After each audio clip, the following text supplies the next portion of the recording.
नमस्कार, मी श्रद्धा स्वागत करते तुमच्या सगळ्यांचं आपल्या श्रद्धाच चॅनलमध्ये। आज आपण बघणार आहोत मस्तपैकी बरबटीची उसळ किंवा रस्सा भाजीसुद्धा म्हणू शकता। नेहमी आपल्याला प्रश्न पडतो की आज काय भाजी करायची किंवा काय नाश्त्याला करायचं, घरी सगळंच काही असतं पण वेळेवर सुचत नाही किंवा आठवत नाही।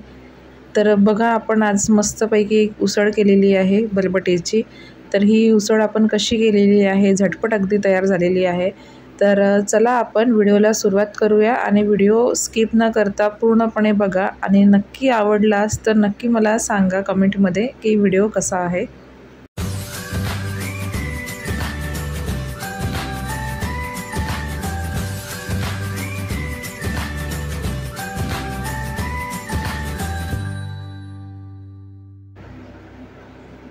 तर बरबटीची उसळ करण्यासाठी मी इथे बरबटी रात्रभर भिजत घातली होती। बघा आता किती छान अशी फुगलेली आहे। तुम्ही डायरेक्ट कुकरला लावू शकता, 1-2 शिट्ट्या काढू शकता किंवा डायरेक्ट शिजवायला ठेवली तरीही चालेल। तर छान अशी कढई गरम करून घेतलेली आहे। कढई गरम झाली की त्याच्यामध्ये मी 2 पडी तेल टाकून घेतलेलं आहे। तेल छान कडकडीत गरम होऊ द्यायचं। त्याच्यामध्ये छान आता मोहरी टाकायची। मोहरीला सुद्धा छान असं कडकडू द्यायचं, कच्ची ठेवायची नाही। मोहरी कडकडली की जिऱ्याची फोडणी द्यायची। जिऱ्याला सुद्धा कडकडू द्यायचं, जिरं छान असं भाजू द्यायचं। त्याच्यामध्ये एक मस्त मोठा कांदा चिरला, बारीक चिरून घेतलेला आहे, तो टाकून घ्यायचा आहे। त्याला छान असं खरपूस होईपर्यंत भाजायचं आहे छान तेलाला।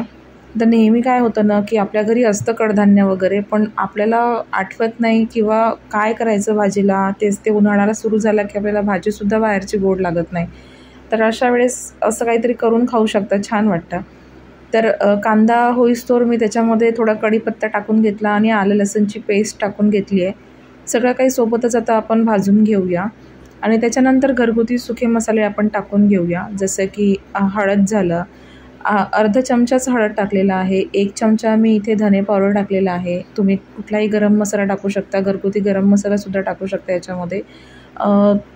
लाल मिरचीचं पावडर टाकून घेतलेलं आहे, मीठ टाकून घेतलं आहे आणि थोडी वेडगी मिरचीचं पावडर टाकून घेतलं आहे कलर येण्यासाठी, नाही टाकलं तरीही चालेल। तर याला जर तुम्हाला टिफिनमध्ये न्यायचं असेल तर तुम्ही सुकी भाजीसुद्धा याची करू शकता, म्हणजे उसळ। आणि जर तुम्हाला तसंच खायचं असेल घरीच तर छान असं ग्रेव्ही बनवू शकता। छोट्या आकाराचे 2 टोमॅटो चिरून घेतले, बारीक चिरून घेतले आणि ते सुद्धा मी टाकून घेतले। जसं आपले सुके मसाले पूर्ण तेलामध्ये झाले की नंतर आपल्याला टोमॅटो टाकून घ्यायचे। आता काय होतं ना, टोमॅटो लवकर शिजत नाही म्हणून थोडंसं पाणी टाकायचं, म्हणजे शिजायला थोडं बरं जातं। नाहीतर खूप वेळपर्यंत गॅसजवळ उभं राहावं लागतं आणि टोमॅटो शिजतच नाही। तर आता छान टोमॅटो जोपर्यंत तेल सोडत नाही तोपर्यंत शिजून घेऊया। आता छान बघा तुम्ही, टोमॅटोला तेल सुटायला लागलं आहे आणि टोमॅटोसुद्धा शिजलेले आहे, सॉफ्ट झालेले आहे। तर आता आपण बरबटी जी आपण भिजत घातली होती ती टाकून घेऊया, पाणी निथळून घेऊया आणि टाकून घेऊया।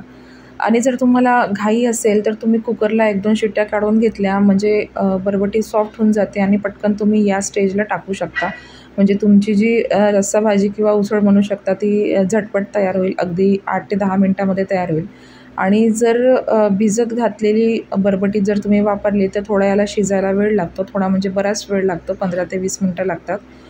तर आता इथे मी पाणी टाकून घेतलेलं आहे, गरम पाणी टाकलं तरी चालेल, थंड पाणी टाकलं तरी चालेल। मी थंड पाणी टाकून घेतलेलं आहे। आता याला झाकण बंद करून मध्यम आचेवर आपण त्याला चांगलं शिजू देऊया। याला लागतं जवळपास 15 ते 20 मिनटं लागतं। मी रविवारी सकाळी नाश्ता म्हणून हीच उसळ केली होती। तर आता तुम्ही बघू शकता उकळी छान आलेली आहे, पण अजूनही 2 ते 3%च आपली बरबटी शिजलेली आहे, याला अजून बराच वेळ आहे। तर पुन्हा आपण झाकण ठेवूया आणि थोड्या वेळाने आपण चेक करून घेऊया, म्हणजे दाणा बाहेर काढायचा आणि थोडासा दाबून बघायचा, शिजला तर आपल्याला लक्षातच येते। तर अगदी जास्त हाय फ्लेमवर नाही शिजवायचं आहे आपल्याला, हे मध्यम आचेवर शिजवायचं आहे। तुम्ही बघू शकता अजूनही आता हाताने तुटत नाही आहे दाणा, म्हणजे याला आता बराच वेळ आहे शिजायला। तोपर्यंत बाकीचं स्वयंपाकाची तयारी करून घ्यायची, चॉपिंग वगैरे ते काही असेल ते करून घ्यायचं, तोपर्यंत आपली उसळ जी आहे ती शिजत राहते। जर तुम्ही टिफिनमध्ये नेत असाल ना तर एक खूप चांगलं ऑप्शन आहे। कडधान्य नेहमी आपण एक उसळ म्हणूनच खातो, पण त्याचा आपण भाजी म्हणूनसुद्धा आपण उपयोग करू शकतो। तुम्ही बघू शकता ही ऑलमोस्ट आता शिजलेली आहे। जर तुम्हाला टिफिनमध्ये न्यायचं असेल तर तुम्ही या स्टेजला गॅस बंद करून छान कोथिंबीर टाकून नेऊ शकता, टिफिनमध्ये सांडणार पण नाही आणि काहीच नाही। आणि जर तुम्हाला असंच खायचं असेल छान चपाती किंवा भाताबरोबर वगैरे तर थोडं आणखी पाणी असेल तर छान होते, म्हणजे थोडी ग्रेव्ही कोरडं कोरडं न खाण्यापेक्षा छान असं ग्रेव्ही खाल्लेलं बरं. आता आपण पुन्हा चेक करून घेऊया. दाणा बऱ्यापैकी थोडा आता शिजत आलेला आहे, तरी मी आता याच्यामध्ये थोडंसं पाणी घालून थोडं अजून शिजून घेते. आता आपली बरबटीची उसळ जी आहे ती शिजून तयार झालेली आहे. तर मी थोडा आता मसाला टाकून घेतलेला आहे आणि कोथिंबीर टाकून घेतलेली आहे. तर बघू शकता मी जास्त काही याला ग्रेव्ही केलेली नाही आहे. आणि आता प्लेटिंग करून घेऊया आपण. तर तुम्ही बघू शकता कलर किती छान आलेला आहे. आणि बरबटी तर असतेच पोषक, शरीरासाठी खूप चांगली असते. तर महिन्यातल्या जितक्या काही सुट्ट्या येत असेल तर तेवढ्या सुट्ट्यांना मी कडधान्यच भिजत घालून त्याची उसळ वगैरे करून खाते, म्हणजे त्यानिमित्तानेच आपल्या शरीरामध्ये कडधान्य जातात. आता छान टोमॅटो, कांदा आणि कोथिंबीर, शेव असं गार्निश करून मस्तपैकी प्लेटिंग करून घेतलेली आहे. आणि गरम गरम उसळ खायला तयार आहे माझे मिस्टर. तर मी तर खात आहे, तुम्ही पण या खायला. आणि जर माझा व्हिडिओ आवडला असेल तर तुम्ही नक्की लाईक करा, शेअर करा.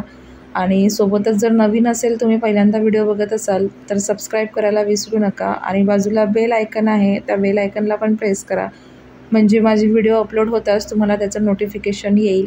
आणि कुठलेच माझे व्हिडिओ स्किप न होता तुम्ही छान असं निवांत कामं झाले की मोबाईल घेऊन यूट्यूबवर बघू शकता. आपण भेटूया पुढल्या नवीन व्हिडिओमध्ये. तोपर्यंत बाय.